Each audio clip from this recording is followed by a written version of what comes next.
Help me, bro.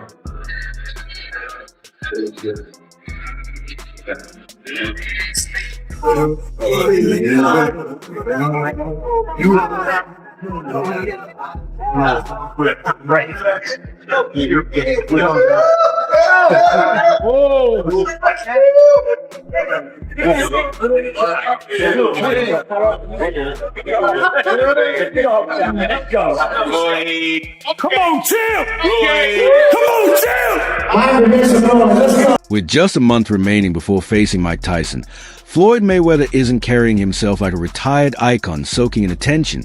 He's acting with the urgency of someone determined to preserve his legacy.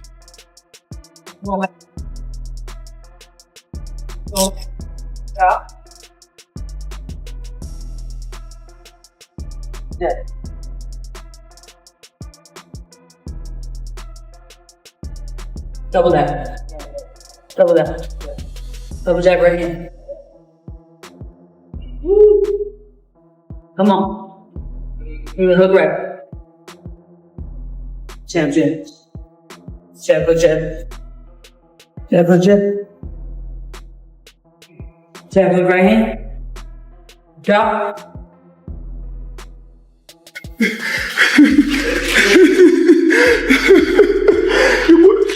Sit back. Why are you shutting me? He said, how you like opinion? I'm an old man. So record the old man. Whoa. He turned it up now. That undefeated 50-0 record is more than a statistic. It represents a legacy that can't simply be undone. While many focus on the luxury, the cars, the watches, and the lifestyle, they often assume the drive is gone. But underestimating Floyd in that way is a serious misjudgment. Sit back. No. Right to him. Catch it.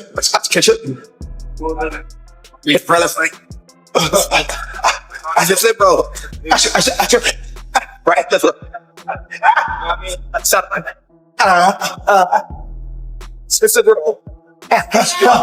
Sit the side roll. Hatchet. Roll.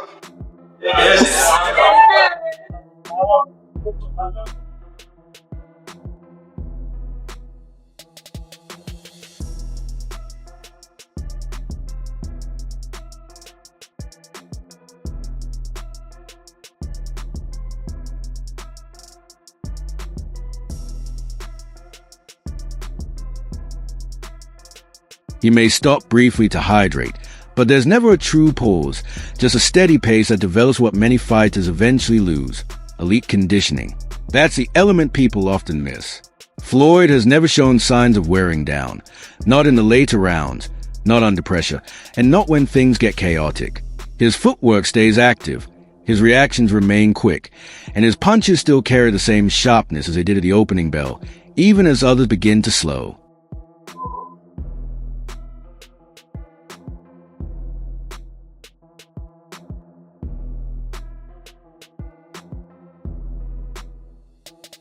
Woo!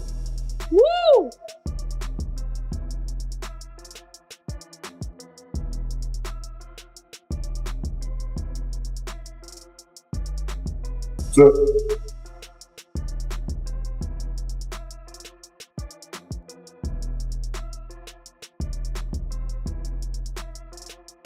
Wow. That kind of consistency isn't accidental. It's built through sessions like these, where exhaustion becomes a challenge and he doesn't give in. While the conversation outside revolves around spectacle, finances, and storylines, Floyd stays focused in the gym, refining the key element that has defined his career from the start: control. No. Look right here. Right here, hook. Hook it. Hook right here. Right here.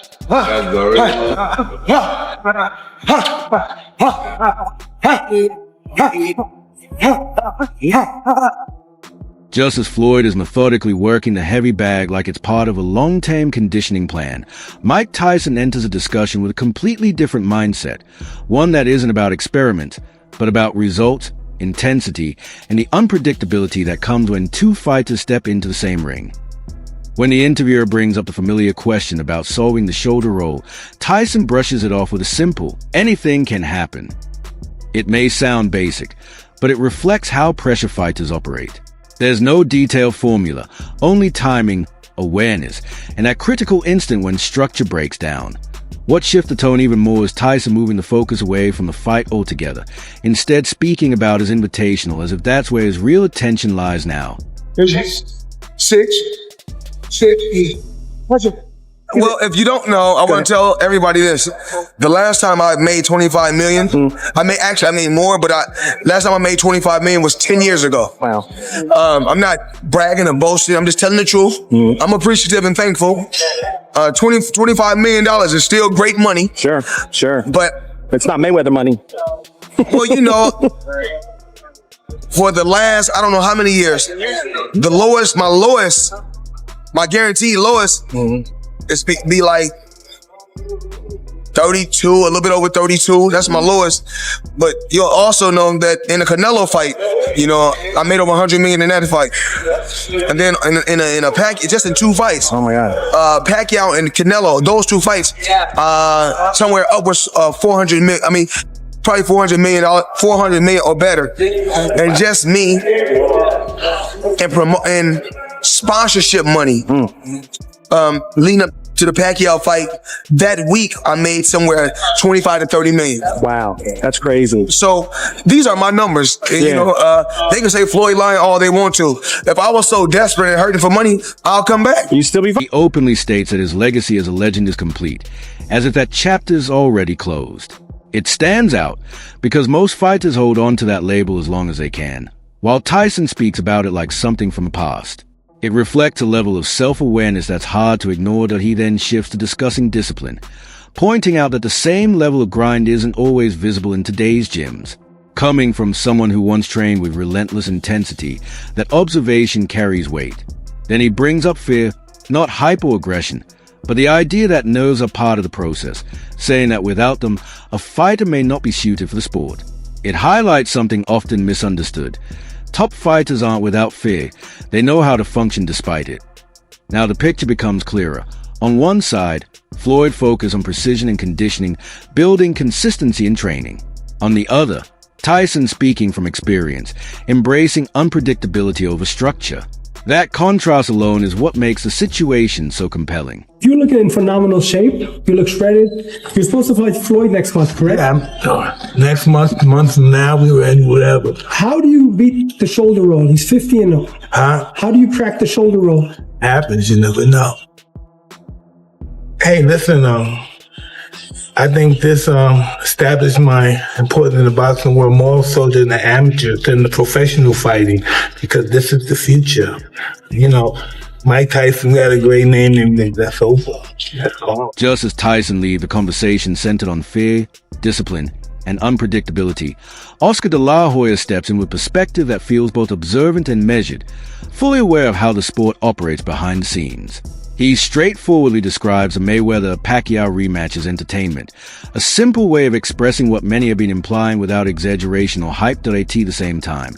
He adds a more pointed note, explaining that if the bout is conducted under proper rules as a genuine contest, then it becomes a meaningful event for boxing. That condition carries significant weight. When he leans toward Floyd as a likely winner, his reasoning isn't based on emotion or spectacle, but on consistency. He emphasizes Floyd's discipline, always maintaining his condition, staying active in training, and remaining sharp.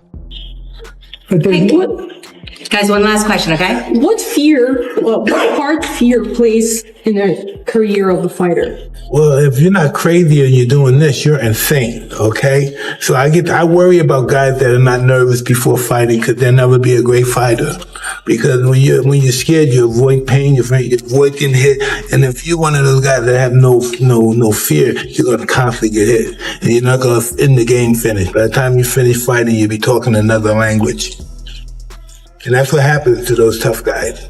End of their career, they're speaking another language. At that point, everything discussed about Floyd's training starts to make sense. It's not random, it's a consistent pattern. Oscar then shifts his focus to Pacquiao, and there's a clear mix of respect and realism. He openly acknowledges that this isn't the same version of Pacquiao he once faced, a subtle but honest observation that carries weight. He doesn't stop there. The conversation takes another turn when he brings up Deontay Wilder, describing him as someone who hasn't fully maximized his potential.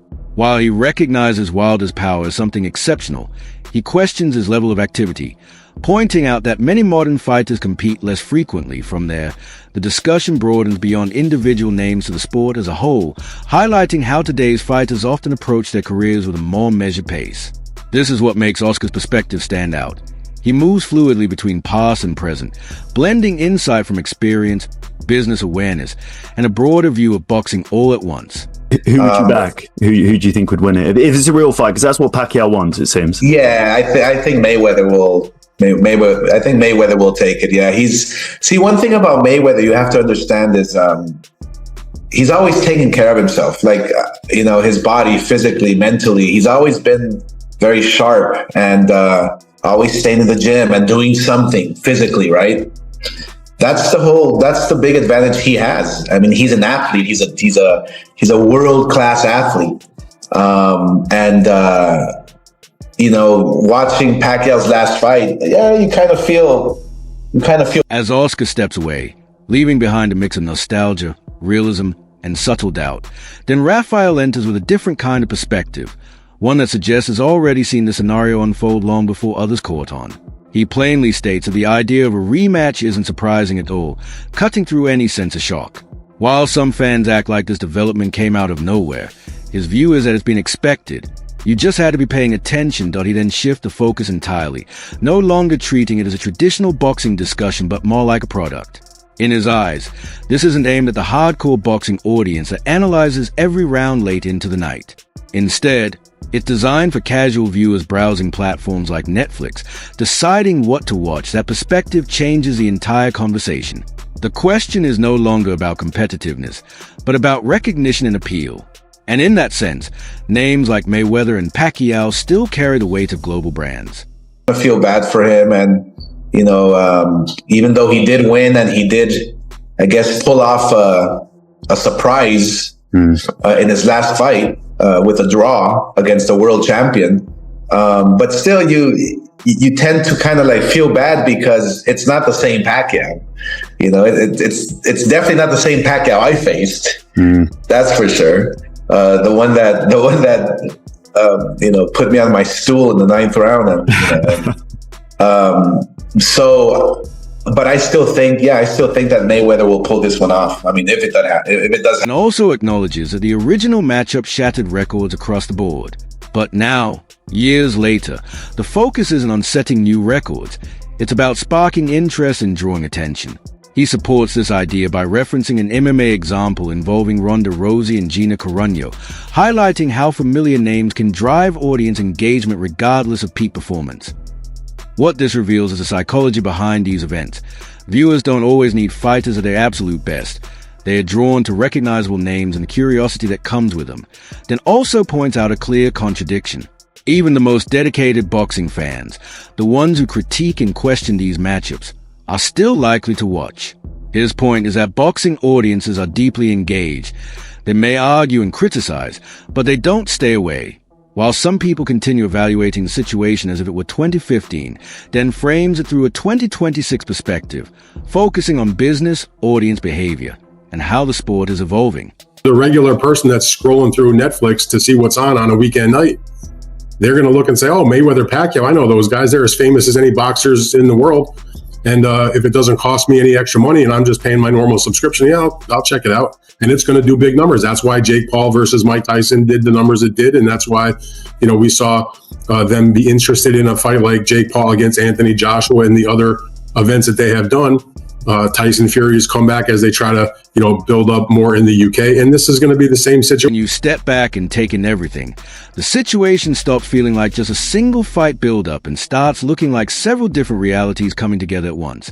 Floyd is in the gym, operating with a level of precision that suggests time hasn't slowed him down, protecting that 50-0 record as if it's a legacy piece that still holds meaning.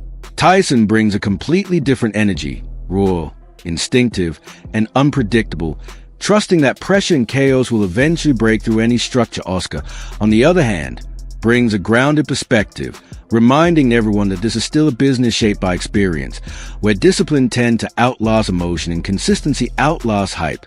Then Raphael adds another layer, making it clear this isn't just about hardcore boxing fans anymore. It positioned as a global product built to capture attention and spark curiosity, not necessarily to deliver perfection, but that's the key takeaway. This isn't being designed to be the greatest fight ever. It's meant to be the most watched moment. And somehow, all of these elements coexist: legacy, financial motivation, discipline, unpredictability, and entertainment that is a combination that will be debated, questioned, and analyzed, but still watch the moment it begins. That's the reality of boxing today. Complex, unpredictable, and impossible to ignore. Same situation. They put out a lot of money to do the fight, but not as much as what obviously they generated in 2015. And, it will be, it'll be a big event, but how much of a fight it will be, who the heck knows? But I mean, to answer the question, I'm not like looking forward to it, but it's one of those things that, you got to write about, you got to cover, and you got to, be involved in, because it's still two of the greatest, most famous fighters of all time. It's the same thing for millions of people who are going to tune in to watch Pacquiao Mayweather. Again, it is not being put on Netflix for you or me or the folks that watch Boxing Social or all the diehards. It's for casual. Me and my reaction to the announcement of that MMA fight they're doing. And that was my epiphany. Drop your thoughts in the comments. Do you think this matchup favors Floyd's precision and control, or Tyson's unpredictable chaos? And is this a genuine fight, or just the biggest spectacle of the year? And don't forget to like, share, and subscribe to Fight Frenzy.